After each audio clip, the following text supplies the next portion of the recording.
तीसरा बोला मुझे डॉक्टर बनना है, टर टर टर टर टर टर टर टर करते रहते, टर बनना है, टर डॉक्टर। 1000 डॉक्टर तो अभी कोरोना की डबल वैक्सीन लगाने के बाद मर गए। कल क्या समाचार है? कितने? 1000 डॉक्टर डबल वैक्सीन लगाने के बाद भी मर गए। अपने आप को ही नहीं बचा पाई, वो कैसी डॉक्टरी? तो मैंने कहा डॉक्टर बनना है तो स्वामी रामदेव जैसा बन, जिसके पास में कोई डिग्री नहीं और सबका डॉक्टर है। Without any degree, with divinity, with dignity, I am a doctor. हाँ। हेलो, मेरा नाम डॉक्टर वैभव प्रकाश शाह है। मैं सीनियर चाइल्ड स्पेशलिस्ट। मैं अपने हॉस्पिटल मगध मेडिकल कॉलेज में अभी कोविड-19 के आईसीयू में भी वर्क कर रहा हूँ। कुछ दिन पहले ही एक बाबा रामदेव का एक बहुत सारे वीडियो आए, उनके स्टेटमेंट आए, उसी को मैं आज जस्टिफाइज करूँगा, उसी को मैं आज आंसर दूँगा। मेरा लड़ाई किसी आयुर्वेदिक पत्ती या यूनानी पत्ती या होम्योपैथिक पत्ती के प्रति नहीं है। मेरा लड़ाई बिना डिग्री वाले बाबा रामदेव से है। तो इस वीडियो को ज़रूर देखें और लास्ट तक देखें, इसको लाइक करें, सब्सक्राइब करें और मैक्सिमम लोगों तक इसको पहुंचाएं। तो जैसा कि एक वीडियो आपके सामने अभी चलेगा, उसके बाद मैं उसका उत्तर दूंगा। तो इस वीडियो में जैसे वीडियो 1, हाँ, तो इस वीडियो में उन्होंने बोला है कि डॉक्टर टर कि 1000 डॉक्टर वैक्सीन लगाने के बाद भी वो मर गए, वो अपने आप को नहीं बचा पाए तो दूसरे को क्या बचाएंगे। मैं तो बिना डिग्री का डॉक्टर हूँ, फिर भी सबसे बड़ा डॉक्टर हूँ। इस तरह का उनका स्टेटमेंट आया था। तो किसी एक योग गुरु को इस तरह का स्टेटमेंट अच्छा नहीं है, ये ओज प्रवृत्ति को दिखाता है। और दूसरी बात कि अभी एपिडेमिक, जो कोविड-19 में अभी एपिडेमिक एक्ट चल रही है, तो एपिडेमिक एक्ट के थ्रू जो भी इस एक्ट को जो एक्ट का वायलेशन करता है, तो उसको एपिडेमिक एक्ट के थ्रू उसको सज़ा मिलनी चाहिए। तो मैं सरकार से, मैं लोगों से भी अपील करना चाहता हूं कि ऐसे लोग जो इस महामारी के टाइम में इस तरह के वक्तव्य देते हैं, खासकर जो भारत के योग गुरु के वो ब्रांड एम्बेसडर भी रहे हैं, तो उनका ये स्टेटमेंट बिल्कुल ही निंदनीय है।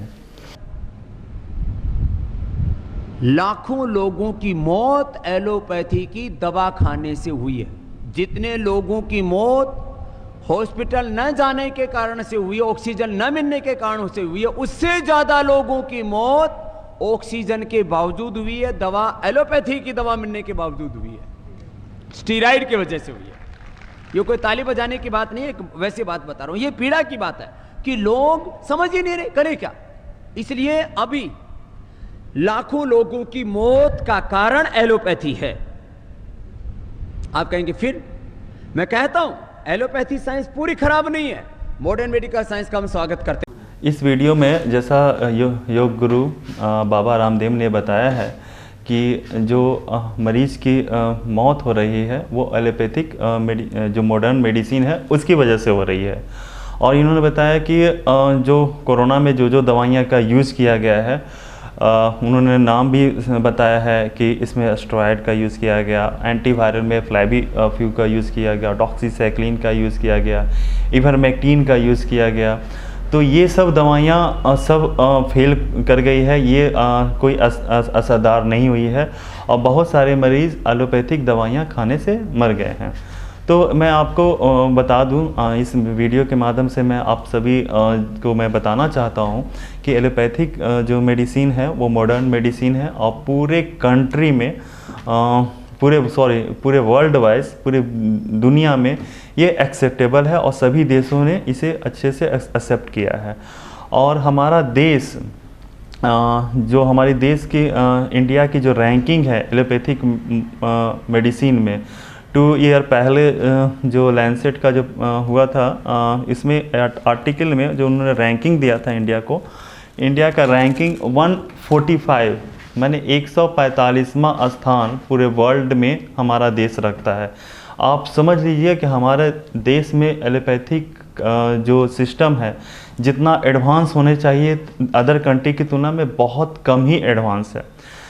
ये वीडियो का उन्होंने बताया है कि एलोपैथिक दवाइयाँ खाने से आदमी की मौत हो रही है। तो मैं बाबा रामदेव से मैं पहले पूछना चाहता हूँ कि आपने वायरस के बारे में कभी पढ़ाई की है?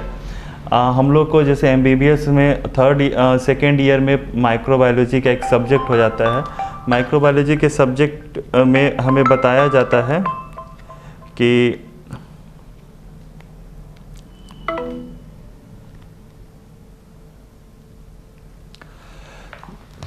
माइक्रोबायोलॉजी के सब्जेक्ट में हमें बताया जाता है कि एक वायरोलॉजी एक टॉपिक होता है। उस वायरोलॉजी टॉपिक में एक मोटी सी उसमें किताब होती है, उसमें सिर्फ वायरस के नेचर, वायरस के प्रॉपर्टी, ये सब के बारे में बताया जाता है। तो बाबा रामदेव को तो वायरस के बारे में पता ही नहीं है, तो उनको इस बारे में क्या डिस्कस करना। वायरस का ऐसा नेचर होता है कि वो अपना नेचर चेंज करते रहता है, अपने जेनेटिक मटेरियल को चेंज कर म्यूटेशन वो करते रहते हैं। तो कभी हमारे साइंटिस्ट जो भी हैं वो हमेशा रिसर्च करते रहते हैं। और कोरोना एक नई बीमारी है, इससे हम लोग को भी बहुत चीज़ें, हम लोग को इसमें अभी रिसर्च इस पर चल ही रहे हैं, बहुत सारी चीज़ हम लोग को सीखने को मिलती है।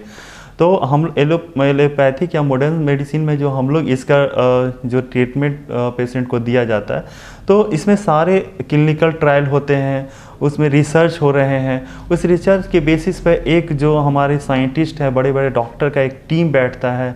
इंडियन इंस्टीट्यूट ICMR की एक इंडिया की टीम है, एम्स के बड़े बड़े डॉक्टर होते हैं, उन सब का एक पैनल बनता है।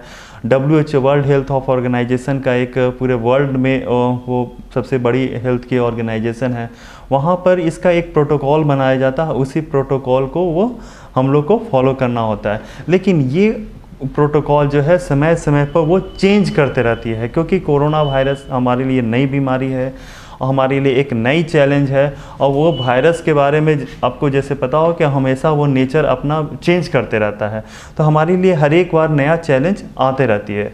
तो अभी वायरस जो कोरोना वायरस है, एलोपैथिक में कोई एक एग्जैक्ट मेडिसिन नहीं है कि हम उस मेडिसिन को दे दें और कोरोना ख़त्म हो जाएगा। इसमें बेसिकली क्या होता है कि उसका वो हमारे शरीर पर कैसे उसका पैथोफिजियोलॉजी मैंने कैसे वो हमारे शरीर के अंदर कोरोना वर्क करता है, कैसे उसका एक्शन है, तो उसी के बेसिस पर हर एक स्टेज जो है पैथोफिजियोलॉजी, उसका मैकेनिज्म ऑफ एक्शन, उसी के हर एक स्टेज के बेसिस पर हम लोग उसका ट्रीटमेंट करते हैं। जैसे कोविड में फीवर आता है तो हम लोग फीवर की दवाइयाँ देते हैं। वायरस के साथ साथ एंटीबैक्टीरियल इन्फेक्शन ना हो इसके लिए हम लोग एंटीबायोटिक के रूप में एजिथ्रोमाइसिन और डॉक्सीसाइक्लिन का यूज़ करते हैं। और एस्टेरॉयड का यूज़ हम लोग जनरली 5 डे के बाद करते हैं कि जब मान लीजिए वायरस गले से उतर कर फेफड़ा में चले जाते हैं, उस समय हमारे फेफड़ा की नली में सूजन हो जाता है। एस्टेरॉयड एक लाइफ सेविंग ड्रग है। एस्टेरॉयड को कैसे यूज करना है, वो एक एस्टेरॉयड एलोपैथिक में बहुत जगह पर इसका यूज होता है। तो उसको कैसे यूज करना है, कितने डोज में यूज करना है, सबका एक प्रोटोकॉल होता है। कितने दिन तक यूज करना है, कैसे टैपर करना है, तो उसके अनुसार ही हमें वो दवाइयाँ कोविड के पेशेंट को दी जाती है। तो एस्टेरॉयड बेसिकली क्या है, वो हमारे जो फेफड़ा होते हैं, सांस की नली होते हैं, उसके सूजन को कम करता है। चौथा उन्हें जैसे इवरमेक्टिन और भी जैसे बहुत सारी इम्यूनोमोड्यूलेटर ड्रग हैं, जैसे रेमडेसिविर ड्रग है।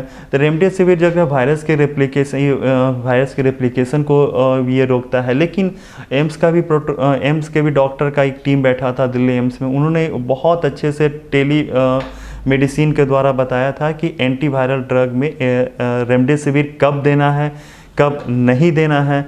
माइल्ड केस में या एसिम्टोमेटिक केस में जिसमें कोई सिम्टम नहीं, उसको रेमडेसिविर नहीं देना है। बहुत ही सीरियस पेशेंट है अगर तो उसको भी हमें नहीं देना। उसमें कैटेगरी बांटा हुआ है, मॉडरेट इलनेस है तो उस केस में हमें कितने दिन के बाद वो देना है, कैसे देना है, सबका वो प्रोटोकॉल है, उसी के अनुसार रेमडेसिविर दिया जाता है।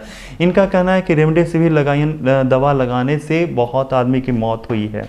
तो रेमडेसिविर एक ड्रग्स लगाने से अगर पूरे इंडिया में रेमडेसिविर की कालाबाजारी हो रही है तो इसके लिए जिम्मेदार कौन होगा? डॉक्टर तो जिम्मेदार नहीं है। तो रेमडेसिविर ड्रग को कालाबाजारी या नकली दवाइयों से अगर किसी को देने से जान जाती है तो इसमें डॉक्टर कहाँ जिम्मेदार हुआ? वो फार्मा कंपनी है या बहुत सारी इसकी कालाबाजारी कर रहे हैं, उस ड्रग से हम मानता हूँ कि हो सकता है कि उस समय कालाबाजारी से रेमडेसिविर से कुछ व्यक्ति की जान जा सकती है। तो इसमें डॉक्टर का कहाँ फॉल्ट आया? ये तो हमारे सिस्टम का फॉल्ट है, हमारा फॉल्ट है, पूरे लोगों का, पूरे गवर्नमेंट सिस्टम का फॉल्ट है ये। तो ये चीज़ें हैं। तो बेसिकली कोविड में हमारे साइंटिस्ट अभी रिसर्च कर रहे हैं, और जैसे कि अभी उन्होंने बहुत सारे वैक्सीन का ट्रायल चला है, अब वो वैक्सीनेशन पूरे वर्ल्ड में अभी चल रहे हैं। होपफुली हम कोरोना पर हम विजय प्राप्त कर लेंगे। जैसे बहुत सारे कंट्री, इजराइल वगैरह में तो पूरे लोगों को वैक्सीनेशन कर दिया गया है। अमेरिका में भी बहुत तेज़ी से वैक्सीनेशन का काम कर रहा है, वहाँ तो अब धीरे धीरे मास्क भी लोग हटाने लगे हैं। तो हमारा देश भी, हमारे देश के भी लोगों को, हमारे देश में भी अब कोविड का वैक्सीनेशन प्रोग्राम चल रहा है, लेकिन हमारे देश के लोगों की जैसी मेंटिलिटी है, बहुत सारे लोग वैक्सीनेशन ले नहीं रहे हैं। तो ये हमारे जो हम लोग कोरोना पर इस तरह के मेंटिलिटी के साथ अगर रहेंगे, इस तरह के बाबा, बिना डिग्री वाले बाबा जिसको हम ब्रांड एम्बेसडर मानते हैं, योग गुरु मानते हैं, इस तरह का स्टेटमेंट अगर देंगे, इन सभी के बातों में अगर हम रहेंगे, तो हम कभी कोरोना की लड़ाई हम नहीं जीत सकते हैं। तो मेरा ये कहना है कि सभी ड्रग, जो भी ड्रग हैं, उसका जो कोविड में ड्रग का यूज़ किया गया है, सबका अपना अपना वर्क होता है, और उसको हर एक पेशेंट पर उसका कैसा रिस्पांस होता है वो पेशेंट पर भी हमें डिपेंड करता है। जैसे इन्होंने बोला कि पहले आपने इन्होंने बताया कि पहले आपने बोला था कि प्लाज्मा थेरेपी फेल होकर गई है, ये ड्रग फेल कर गया है। एक्चुअली फेल नहीं किया है वो, किसी पेशेंट, बहुत सारे पेशेंट ऐसे हैं जिसको भी प्लाज्मा थेरेपी देने के बाद उसका बेटर रिजल्ट आए हैं। लेकिन जब भी हम प्रोटोकॉल बनाते हैं तो उसमें मैक्सिमम पेशेंट को लेकर बनाया जाता है। सारे पेशेंट, जितने भी पेशेंट पर स्टडी हुए, सबको एक पेशेंट को बनाकर एक कॉमन प्रोटोकॉल बनाया जाता है। वो प्रोटोकॉल जो होता है पेशेंट टू पेशेंट, हर एक मरीज टू मरीज वेरी भी कर सकता है। जैसे प्लाज्मा थेरेपी का क्या है, जैसे हम लोग जिसको वायरस का इन्फेक्शन हुआ, सीवियर कोविड का इन्फेक्शन होता है, तो उसके शरीर में जो जिसको इम्यूनिटी सिस्टम कहते हैं, तो इम्यूनिटी सिस्टम एक उस कोरोना वायरस से लड़ने के लिए एंटीबॉडी तैयार करती है। तो वो एंटीबॉडी जो उतना स्ट्रॉन्ग अगर नहीं बन पाता है, जो कि वायरस के खिलाफ लड़ पाता है, तो वैसी स्थिति में हम बाहर से एंटीबॉडी ला करके बॉडी में दिया जाता है। यही तो प्लाज्मा थेरेपी है। ये तो सिंपल सा कॉन्सेप्ट है। ऐसा नहीं है कि प्लाज्मा थेरेपी ये एक नया कॉन्सेप्ट है। ये बहुत, जो भी वायरोलॉजी की पढ़ाई पढ़े हैं, जो भी एलोपैथी की, मॉडर्न मेडिसिन की पढ़ाई पढ़े हैं, तो वो इजीली इस बात को आप समझ सकते हैं। ठीक है, मैंने कहा, मैं तो मान रहा हूं इस बात को कि लाइफ सेविंग ड्रग्स के तौर पर, सर्जरी के तौर पर, इमरजेंसी ट्रीटमेंट के तौर पर मेडिकल साइंस ने बहुत प्रगति की है, और मैं एक प्रगतिशील विचार का व्यक्ति हूं। इसलिए मैं कहता हूं ये सब्जेक्ट इनके पास रहने दीजिए। नहीं, ये सारा काम मैंने ही कर लिया तो फिर ये क्या करेंगे। इसलिए emergency treatment, life saving drugs, जो बहुत सीरियस सर्जरी है, वो इनके पास छोड़ दीजिए। बाकी सारा ट्रीटमेंट करने का मैं वैज्ञानिक तौर पर, तर्क, तथ्य, युक्ति, प्रमाण के साथ, साइंटिफिक टेम्परामेंट के साथ, रिसर्च बेस्ड मेडिसिन के साथ मैं सारा सॉल्यूशन प्रोवाइड करने के लिए तैयार हूं। इनसे एक तो पूछ लो, इनके पास में सिर दर्द का परमानेंट सॉल्यूशन है, माइग्रेन पेन का सॉल्यूशन है, थायराइड का सॉल्यूशन है, आरए फैक्टर का सॉल्यूशन है, हेपेटाइटिस का सॉल्यूशन है, फैटी लिवर का सॉल्यूशन है। इनके पास में गैस, कब्ज की भी कोई परमानेंट दवाई है क्या, कि जिससे कि एक बार खा ले व्यक्ति को कब्ज ना हो, उनको एसिडिटी ना हो, उनको रेस्पिरेटरी कोलाइटिस ना हो। क्या उनके पास में पेनक्रियाटाइटिस की दवाई है? पूछ तो लो, आप इनसे तो पूछो। सारे प्रश्न मुझसे पूछने में लगे आप अंजना जी, थोड़ा आप। हाँ, आप इस वीडियो में आप देख सकते हैं, उन्होंने IMA के जो के साथ, डॉक्टर के साथ उनकी डिस्कशन हुई थी। उन्होंने ये उसमें स्टेटमेंट दिया है कि आप हमें इमरजेंसी जो भी ट्रीटमेंट है वो एलोपैथिक या मॉडर्न मेडिसिन वाले करेंगे। बाकी हाइपरटेंशन की, डायबिटीज़ की, आर्थराइटिस की, जॉन्डिस की, ये सब का इलाज, थायराइड का, ये सब का इलाज जो है आयुर्वेदिक वाले हम लोग करेंगे। हम बाबा से एक बात पूछना चाहते हैं कि इमरजेंसी क्या होती है। एक छोटी बीमारी भी इमरजेंसी हो सकती है। एक डायरिया, वोमिटिंग को ही, उल्टी दस्त को ही ले लीजिए, अगर उल्टी दस्त को हम सही टाइम पर अगर मैनेज नहीं किया जाता तो वो भी इमरजेंसी हो सकती है। अगर हमने इलेक्ट्रोलाइट वगैरह की बात करें, अगर इलेक्ट्रोलाइट में अगर हम पोटासियम, सिंपल कॉमन से थिंकिंग है कि अगर हम पोटासियम ज़्यादा कर दें या पोटासियम कम कर दे तो हमारा कार्डियक अरेस्ट हो सकता है। ऐसे बहुत सारी छोटी छोटी कंडीशन है। जैसे माई डायबिटीज़ के पेशेंट है, अगर डायबिटीज़ को अच्छे से कंट्रोल नहीं किया गया, उसका ग्लूकोज अगर लो हो जाता है, दैट पेशेंट बिल्कुल फेंट हो जाएगा, बिल्कुल बेहोश हो जाएगा, वो सेंसलेस हो जाएगा। ये भी एक इमरजेंसी कंडीशन है। तो ऐसे बहुत सारे हज़ारों ऐसे कंडीशन हैं कि जिसको हम ईयरली अगर हमने उसमें अगर इंटरवेन नहीं किया तो वो सीवियर कॉम्प्लिकेशन के साथ वो लैंड करेगा।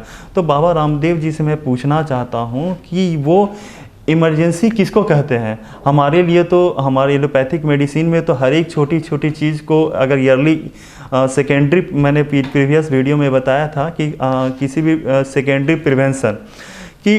प्रिवेंशन ईयरली इंटरवेन नहीं किया गया तो वो इमरजेंसी के साथ लैंड करेंगे। सपोज करें कि कोरोना वायरस को ही देख लीजिए। कोरोना वायरस में अगर बताया जा रहा है कि बहुत सारे पेशेंट हैं जिसका कोई सिम्टम नहीं है, वो अपने आप ठीक हो जाते हैं। बहुत सारे पेशेंट ऐसे हैं जिसको 5 डे के बाद ही बुखार आता है, वायरस अगर फेफड़े में चले जाते हैं, उसके बाद सीवियर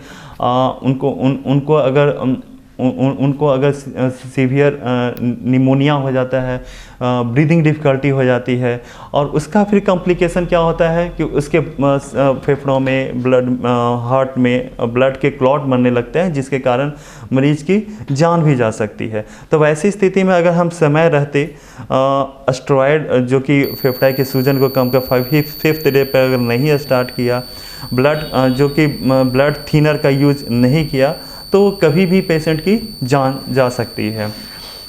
उसके बाद उन्होंने जैसा कहा कि हमें जो भी बीमारी का उन्होंने नाम लिया कि हाइपरटेंशन का इलाज, ये का इलाज, देखिए तो जो भी बाबा होते हैं उनके पास हर बीमारी का 100% इलाज होता है। वो हर चीज़ की गारंटी देते हैं। यहाँ तक मॉडर्न साइंस में किसी भी चीज़ की 100% कोई भी चीज़ की गारंटी नहीं दी जाती। इवन जो भी वैक्सीन भी हमारे बन रहे हैं तो वो भी कर रहे हैं कि हमारी एफिकेसी जो है 80% है, 85% है, कोई क्लेम कर रहे हैं कि 90% है, कोई 100% क्लेम नहीं कर रहा है। तो जो भी बाबा इस तरह के स्टेटमेंट देते हैं कि मेरा दवाई का 100% मैं जड़ से क्योर कर देते हैं, तो वो बिल्कुल ही बेतुका और बेवकूफ़ वाली बात है। जैसे आप मान लें कि हाइपरटेंशन की ही बात करें, बीपी जिसका बढ़ जाता है, तो बीपी के उसमें हम बहुत सारे इटियोलॉजिकल फैक्टर होते हैं, उसके बहुत सारे कॉज होते हैं, तो उस कॉज के अनुसार हम अगर उसका ट्रीटमेंट स्टार्ट करेंगे तो बीपी कंट्रोल होगा।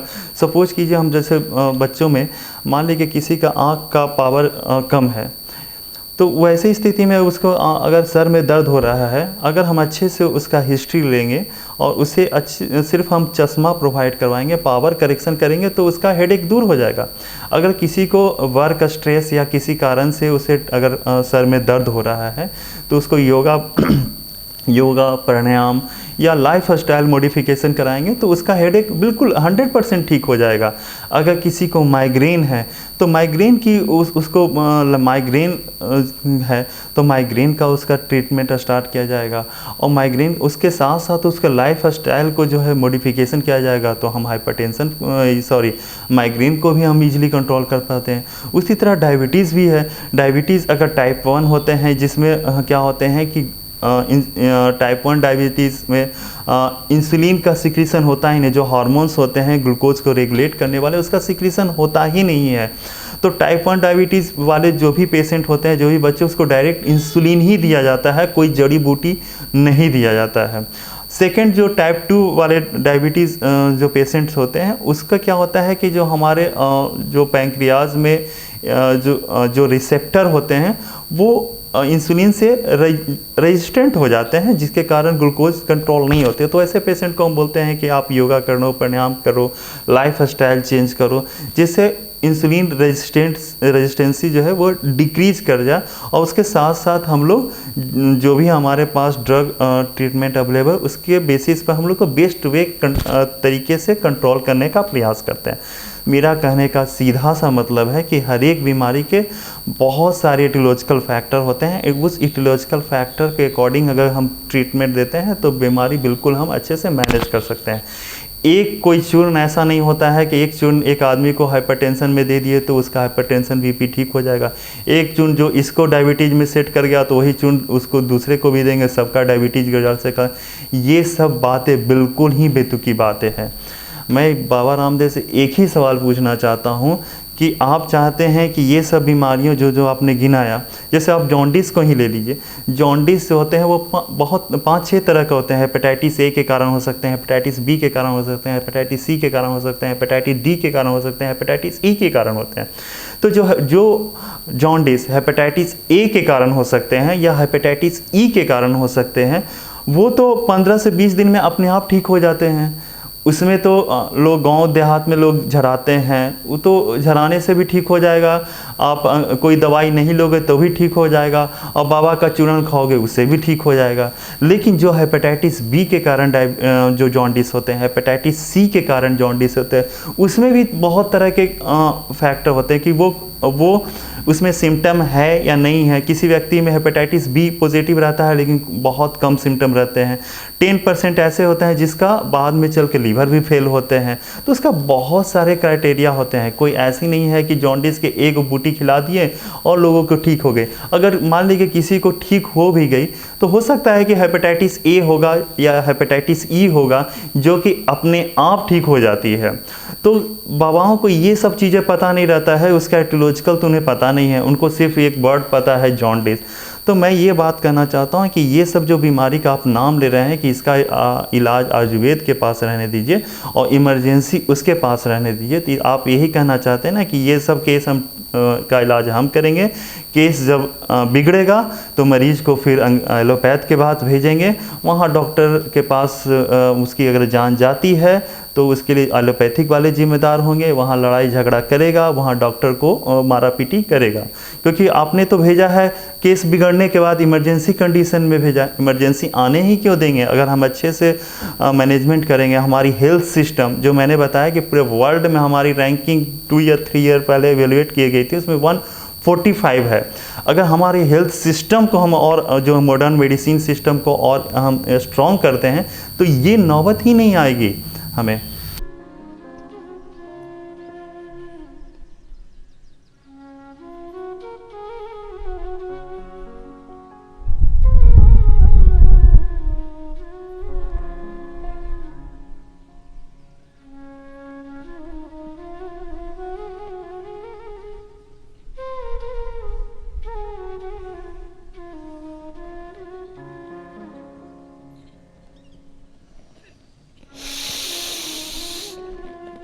फोर्टी 47 ऑक्सीजन लेवल और 47 इस वीडियो का मैं लिंक आपको बता दे रहा हूँ। इसमें उन्होंने पल्स ऑक्सीमीटर लगाकर बाबा जी योगा कर रहे हैं और अपना ऑक्सीजन लेवल जो है वो 45 या 50 तक गिरा लेते हैं सांस रोक करके। वो उतने देर तक, थोड़ी देर तक सांस रोक के रखते हैं, पल्स ऑक्सीमीटर लगाए रहते हैं। तो पल्स ऑक्सीमीटर का उनको मैकेनिज़्म तो पता है नहीं बाबा जी का कि कैसे पल्स ऑक्सीमीटर काम करता है। तो वो जब हम सांस रोक लेंगे 1 से 2 मिनट तक बाबा जी ने सांस रोक लिया है तो उसमें क्या होगा कि उन्होंने पल्स ऑक्सीमीटर में ऑक्सीजन का लेवल धीरे धीरे गिरने लगा है। और उसके बाद उन्होंने फिर वो नॉर्मल सांस ब्रीदिंग करना स्टार्ट करते हैं तो उसमें ऑक्सीजन का लेवल उनका 95-96 हो जाता है। तो वो कह रहे हैं कि ऑक्सीजन की कहाँ कमी है, लोग बेकार ऑक्सीजन सिलेंडर के लिए इधर उधर भाग रहे हैं, ऑक्सीजन तो इन्वायरमेंट में है। ये बाबा सबको पता है कि ऑक्सीजन इन्वायरमेंट में है, लेकिन जब कोरोना के पेशेंट को 80 से ज़्यादा सेचुरेशन होगा तो वो बैठकर योग करेगा कि डायरेक्ट ऑक्सीजन ट्रीटमेंट स्टार्ट करेगा। आपके चक्कर में अगर योग करने लगेगा, 80 से नीचे ऑक्सीजन है और वहाँ पर वो योग बैठकर अनुलोम विलोम भस्त्रिका करने लगेगा तो उसकी जान चली जाएगी। तो एपिडेमिक के समय इस तरह की बातें बिल्कुल ही निंदनीय है और मेरा लड़ाई किसी आयुर्वेदिक या कोई होम्योपैथिक या कोई पद्धति से के साथ नहीं है। मेरा लड़ाई इस तरह के लोगों, इस तरह की मानसिकता वाले लोगों से है कि जो बिना डिग्री वाले लोग हैं और इस तरह का लांछन एलोपैथिक या मॉडर्न मेडिसिन के प्रति लगाते हैं। Okay, thank